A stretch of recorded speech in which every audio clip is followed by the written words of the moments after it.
بسم اللہ الرحمن الرحیم۔ اقوال حضرت سخی پیر مدث اللہ العالی۔ نمبر 1، اس کائناتی اسرار و عجائبات میں انسان اللہ جل شانہ کا عظیم الشان راز ہیں۔ نمبر 2، دید مولا کی طلب تڑپ اور پیاس کو دوام ذکر و حضور اور عشق قلبی سے ترقی دو۔ نمبر 3، روحانی علاج کرتے وقت مریض کے اندر زیادہ سے زیادہ نوری توانائیوں کو منتقل کرتے رہے۔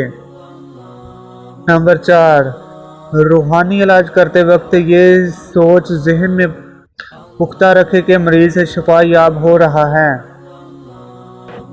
نمبر 5، دل سے اللہ جل شانہ کے نور بن جاؤ، یہ دنیا کو تیرا نوکر بنا دے گا۔ نمبر 6، منفی سوچ و عمل اور فضول کام انسان کے اندر کی مثبت نوری لہروں کو کمزور اور ختم کرتے ہیں۔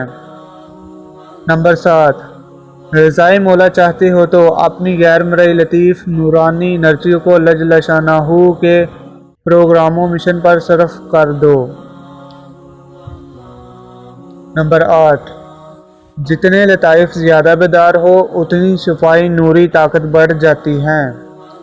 نمبر 9، دور و نزدیک مریض کے اندر شفائی انوار منتقل کرنے کا طریقہ سیکھے۔